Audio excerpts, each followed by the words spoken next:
Sebelumnya, perkenankan saya untuk mengenalkan teman-teman saya. Saya Rahmi Zulia di sini sebagai moderator. Di samping saya ada Aina Alfana dan Nabila Karimah sebagai penyanyi. Ada Mbak Irwin, Yani, Iqbal Tulisa, Atik Buadari, Rizka Fitriani, dan Laili Rizka sebagai anggota sekaligus penjawab pertanyaan-pertanyaan dari rumah. Dan ada Umi sebagai moderator. Ada Umi sebagai notulen yang akan menuliskan pertanyaan-pertanyaan dari semua. Untuk mempersingkat waktu, marilah kita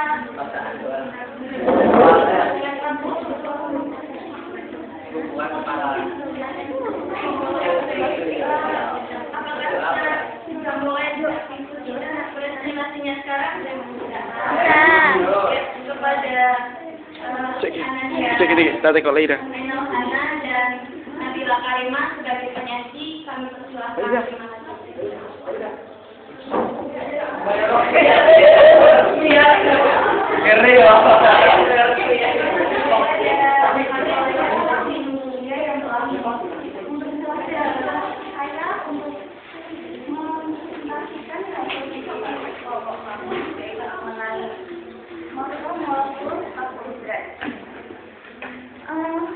Ada teman-teman sekalian, apakah ada yang tahu apa itu karbohidrat?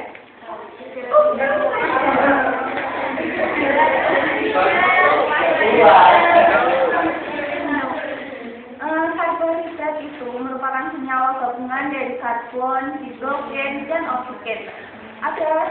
Dan karbohidrat juga berasal dari bahasa Yunani, yaitu sacharon, yang berarti gula, sehingga dapat memberikan rasa manis kepada makanan yang sering kita makan selama ini. Nah, karbohidrat, ada yang tahu juga nggak karbohidrat itu berasal dari bahasa apa? Yunani.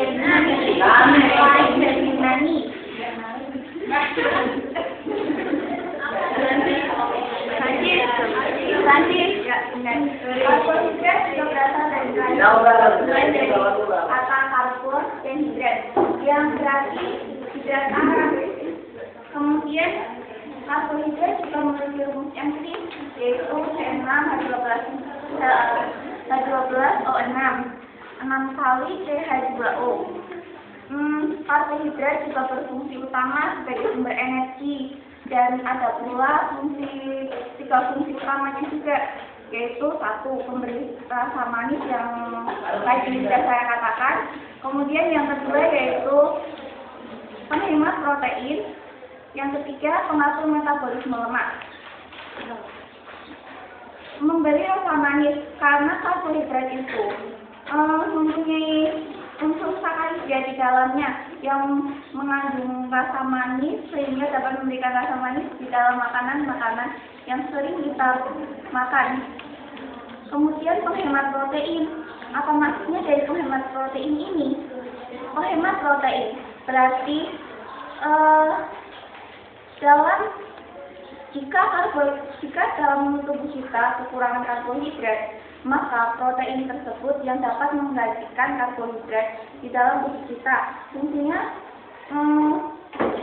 sama lah seperti karbohidrat 11-12.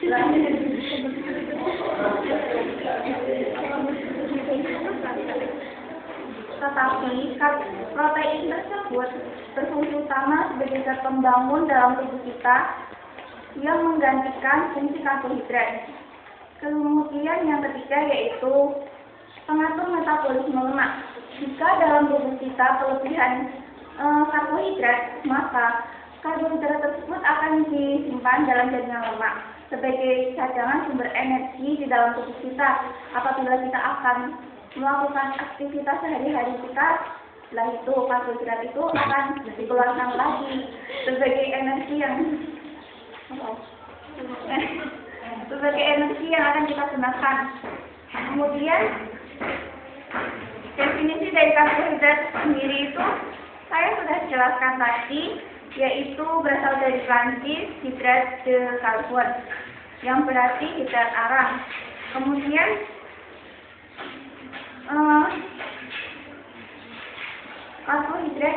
Definisikan sebagai polihidroksialdehid atau polihidroksiketon serta senyawa yang menghasilkan pada proses hidrolisis. Jadi karbohidrat itu tersebut dapat diuraikan dalam tubuh kita sehingga menjadi senyawa-senyawa yang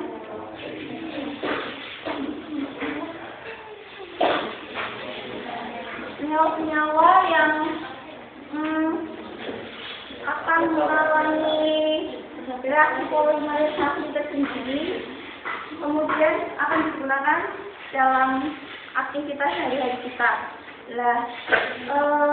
Kemudian klasifikasi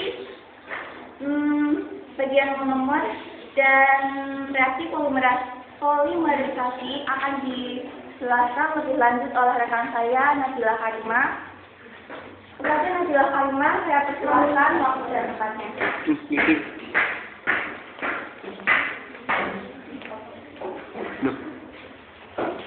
Seperti yang telah disampaikan oleh teman saya Ainal Anas, di sini saya akan menjelaskan tentang klasifikasi karbohidrat, monomer karbohidrat, dan reaksi polimerisasi karbohidrat. Yang pertama, klasifikasi karbohidrat.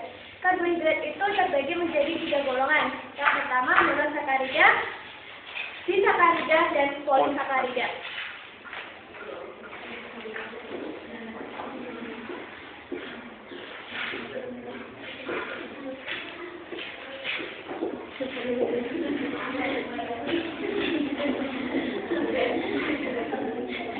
Karbohidrat.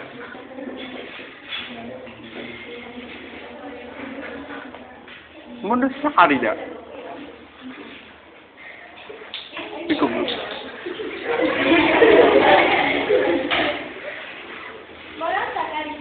Monosakarida ini berupa kristal padat yang larut dalam air, tidak dapat dihidrolisis menjadi gula yang sederhana.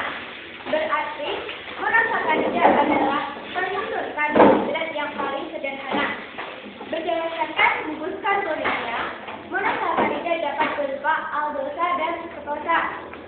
Jika monosakarida tersebut mengandung aldehid maka disebut aldosa, dan jika mengandung gugus ketos maka disebut ketosa. Contohnya adalah yang pertama, glukosa.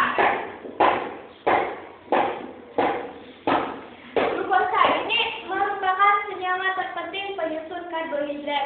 Di setiap klasifikasi karbohidrat memiliki penyusun utama yaitu glukosa. Glukosa sangat penting karena di dalam proses biologis glukosa sangat diperlukan. Glukosa terdapat di alam. Glukosa paling sederhana hasil hidrolisis dari semua karbohidrat yang sebelumnya melalui proses oksidasi di dalam tubuh. Glukosa terdapat dalam senyawa buah-buahan yang masak, khususnya anggur. Yang kedua, fruktosa. Fruktosa ini adalah ketosa yang sama seperti glukosa. Merupakan makanan energi yang akhirnya dioksidasi menjadi karbon dioksida dan air dalam sel-sel tubuh. Dan yang ketiga adalah galaktosa. Penyusun inilah atau monomer inilah yang sangat sederhana dari penyusun atau monomer karbohidrat. Kemudian ada disakarida. Apakah itu disakarida? Disakarida sesuai dengan namanya berasal dari tiap molekul disakarida itu tersusun atas 2 satuan monosakarida. Disakarida terbentuk dari hasil penggabungan 2 satuan monosakarida dengan mengeluarkan sebuah molekul H2O atau yang lebih dikenal dengan proses polimerisasi kondensasi, yaitu suatu proses polimer yang menghasilkan produk sampingan air atau H2O dan metanol.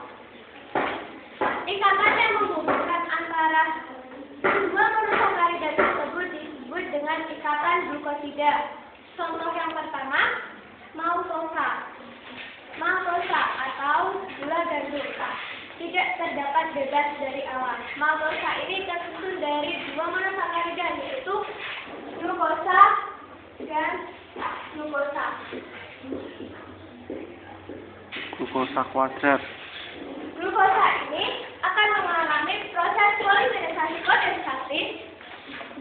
akan menghasilkan maltosa. Masing-masing satuan glukosa akan diikat dengan ikatan glukosida yang akan menghasilkan produk sampingan yaitu H2O atau air dengan struktur molekul seperti ini. Aduh, pegel.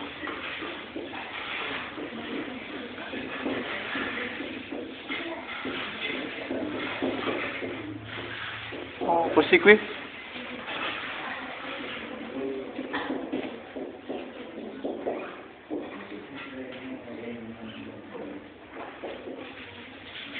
Ini adalah satuan struktur molekul dari glukosa. Lalu kita akan menggambar lagi satu satuan struktur molekul dari glukosa yang kemudian akan berikatan dengan ikatan glukosida menghasilkan H2O dan kemudian akan membentuk yang disebut maltosa. Dengan proses seperti ini.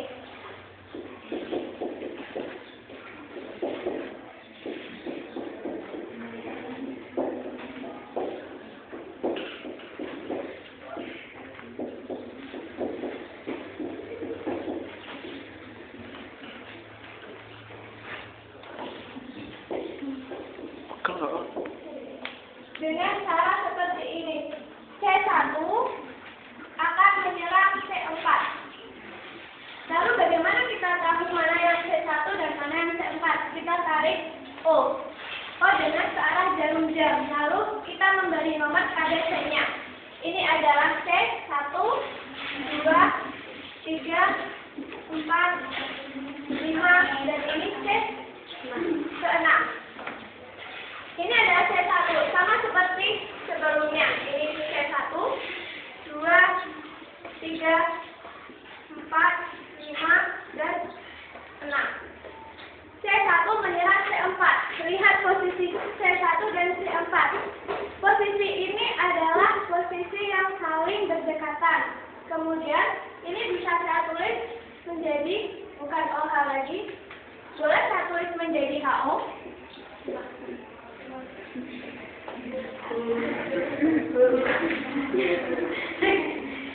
Ini akan saya tulis menjadi HO, kemudian akan mengalami proses polimerisasi kondensasi dengan hasil sampingan yaitu H2O.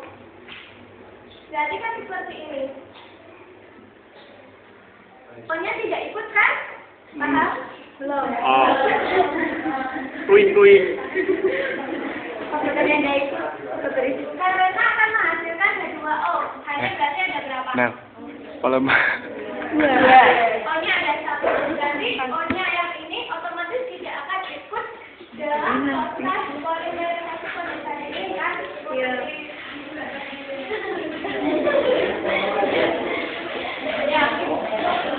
Lalu proses ini akan menghasilkan struktur molekul dari maltosa yaitu seperti ini. Kita tuliskan di sini ya.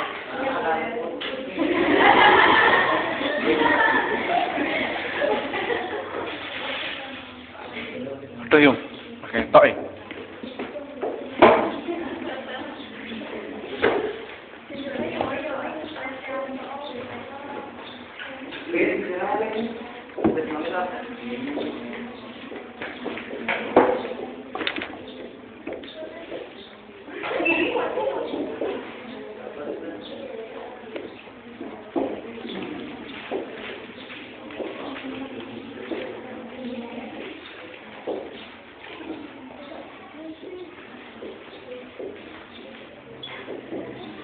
Bu.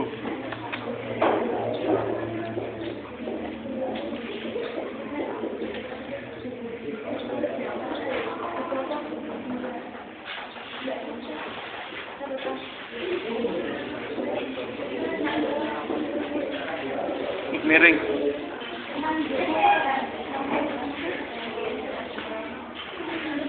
Mohon perhatiannya. Tadi H2O di sini sudah menghilang karena terjadi proses polimerisasi. Fahmi.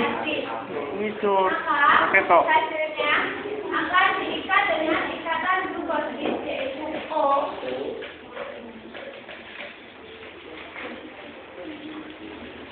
Dengan tadi ini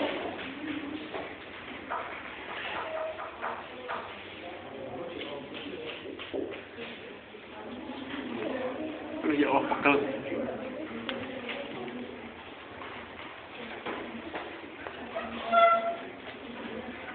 Sininya ada dua orang yang tadi menghilang. Nah, inilah yang disebut dengan ikatan glukosida. Ini adalah satuan glukosa yang kemudian bersatu dengan ikatan glukosida melalui proses polimerisasi kondensasi dan menghasilkan maltosa. Dan seperti itu seterusnya. Sampai ada ribuan ikatan glukosida seperti ini. Dan kedua adalah laktosa. Laktosa atau gula susu terdapat dalam air susu. Air susu itu mengandung laktosa 5-8%, sedangkan susu sapi mengandung 4-6% laktosa. Hidrolisis laktosa dengan katalis enzim laktosa akan menghasilkan satu satuan glukosa dan galaktosa. Kalau tadi maltosa itu terbentuk dari dua monosakarida glukosa dan glukosa, sedangkan laktosa itu terbentuk dari dua monosakarida yaitu glukosa dan galaktosa. Yang ketiga adalah sukrosa. Hidrolisis sukrosa menghasilkan glukosa dan fruktosa. Maltosa, glukosa, laktosa, glukosa, galaktosa, sukrosa, glukosa, dan fruktosa. Sukrosa merupakan cahayatan polimerisasi ke kanan, sedangkan campuran hasil hidrolisis sukrosa memutar ke kiri, sehingga campuran glukosa fruktosa yang dihasilkan disebut dengan gula invert. Sukrosa disebut gula tebu karena berasal dari tebu. Gula ini lebih dikenal dengan sebutan gula pasir yang dikonsumsi sehari-hari oleh kita.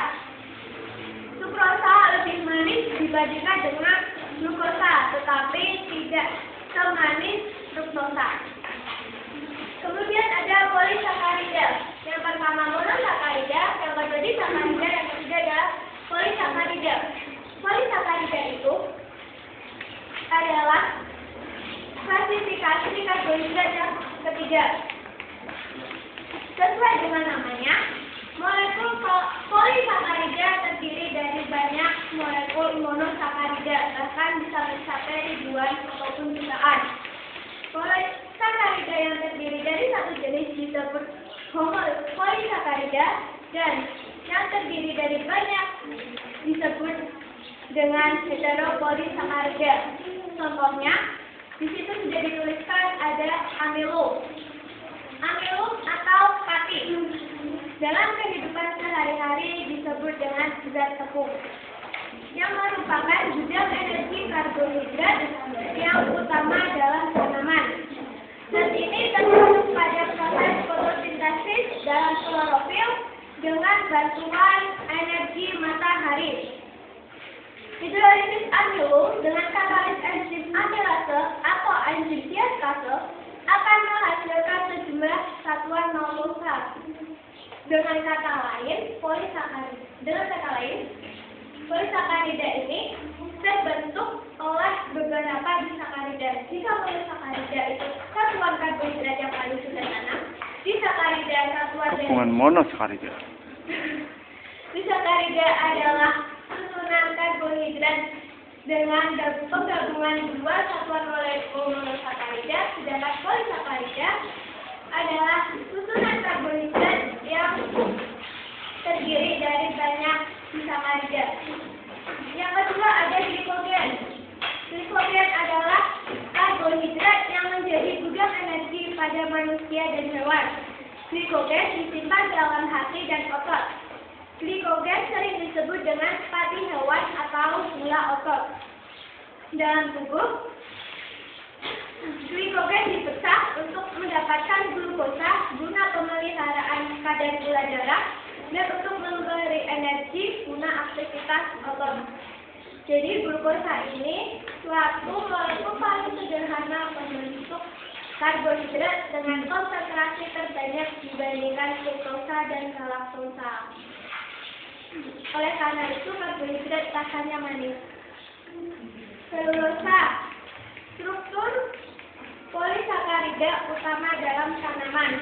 Selulosa terdapat pada biji sel tanaman, misalnya pada jerami, bambu, dan pinus.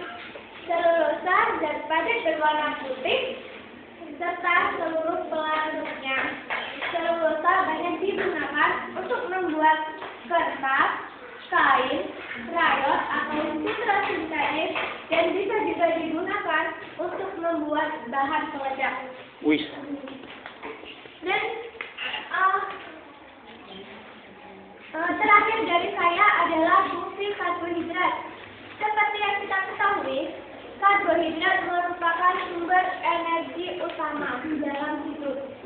Karbohidrat juga ternyata memiliki fungsi lain di dalam tubuh, diantaranya membantu pengeluaran feses. Karbohidrat membantu pengeluaran feses dengan cara mengatur peristaltik usus dan memberi bentuk pada feses. Selulosa dalam surat Al-Qaimah mengatakan peristaltik usus ekstraksi makanan mencegah kegemukan, konstipasi, hemoroid atau penyakit-penyakit divertikulosis, kanker usus besar, dan lain sebagainya. Dan juga karbohidrat memiliki fungsi absorpsi kalsium. Dan dijelaskan di atas bahwa karbohidrat mengandung laktosa. Laktosa ini banyak terdapat dalam susu. Laktosa sangat baik untuk mengabsorpsi kalsium karena laktosa lebih lama tinggal di dalam saluran cerna sehingga menyebabkan pertumbuhan bakteri yang membutuhkan untuk absorpsi kalsium. Keempat, unit struktural dan penyangga dalam dinding sel bakteri tanaman dan perekat antar sel. Dan yang kelima, membantu penyusunan membran sel otak dan sistem saraf dan juga sebagai gula. Sekian dari saya. Penutup dan kesimpulan akan langsung dijelaskan oleh rekan saya Ainal Hana.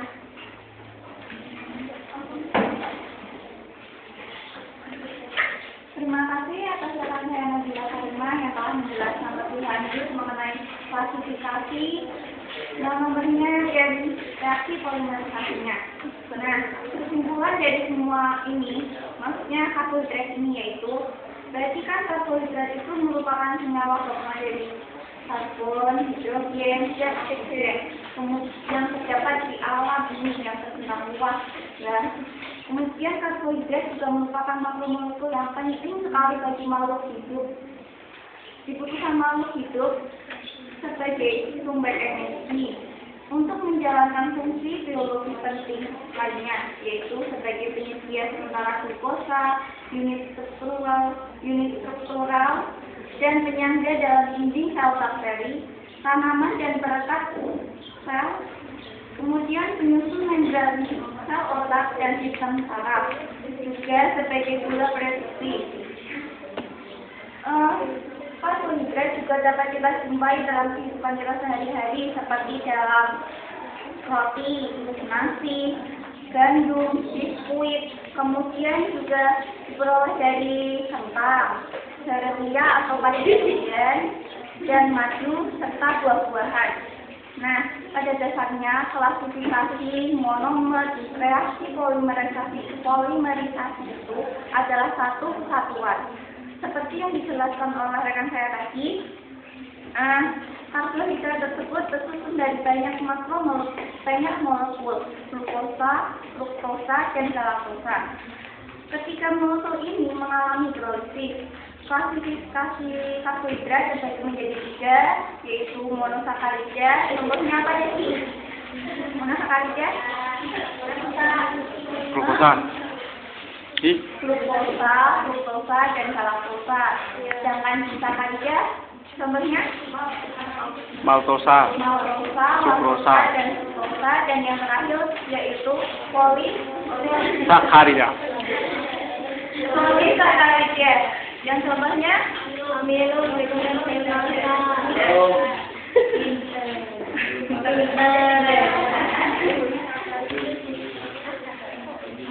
karbohidrat itu sangat diperlukan oleh tubuh kita, sehingga pasokan karbohidrat yang cukup harus diperhatikan. Kemudian kita juga tidak boleh kebanyakan karbohidrat karena itu dapat menjadikan kegemukan. Karena kan disebut dalam jaringan lemak. Iya. Sekian dari saya. Untuk selanjutnya akan disambung oleh moderator kami, Rahimullah. Waktu dan tempat saya persilahkan. Terima kasih atas Imam Hana dan Nabila Karimah yang sudah menerangkan tentang karbohidrat. Setelah mendengarkan presentasi dari kelompok kami, dari teman-teman, apakah ada pertanyaan? Simulannya kapan? Dari sana. Mau?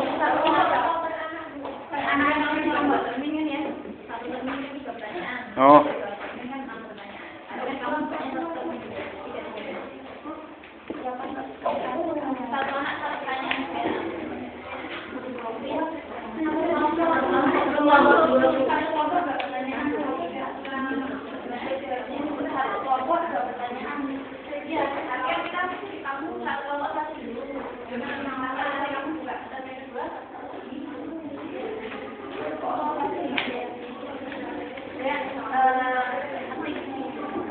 Bagaimana proses karbohidrat sehingga menjadi energi yang bisa digunakan dalam aktivitas sehari-hari?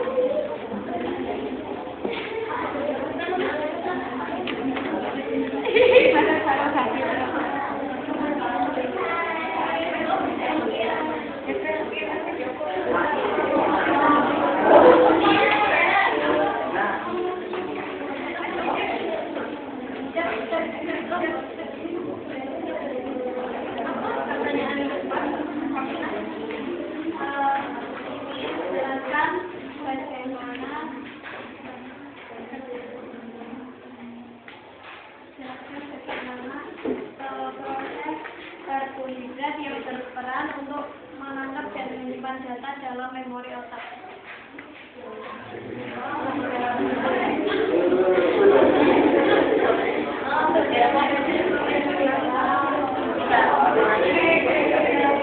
Bagaimana proses karbohidrat yang berperan untuk menangkap dan menyimpan data dalam memori otak. Iya, boy.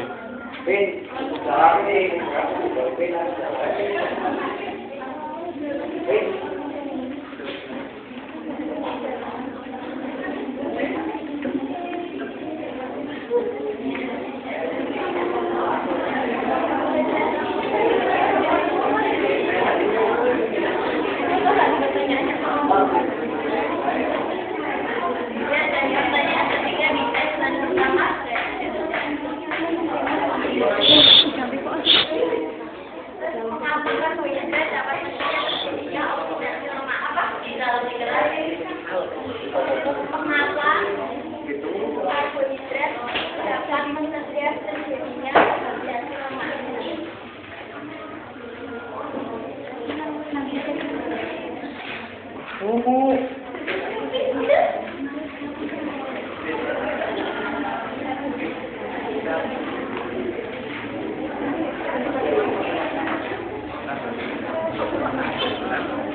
Oke, terima kasih atas pertanyaannya. Kami meminta waktu sebentar untuk memecahkan jawabannya.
Yet.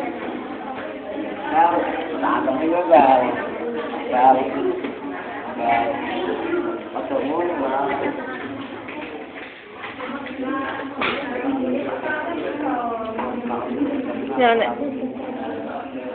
Nek. Sama mana kekurangan karbohidrat kayaknya kepalanya lemas lagi. Liane pengaruh kekurangan karbohidrat dalam metabolisme tubuh. Bayar.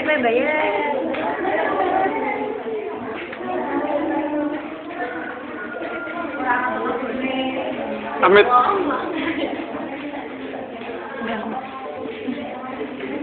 Jadi sini guys sih yakin.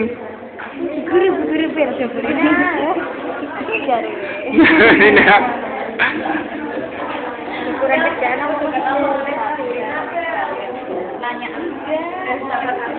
Aku sesi dokumentasi, Bu. harus dapat fotonya Budina jawabannya dia terus adaptasi untuk mencegah kekurangan kadar glukosa darah minus glikemia yang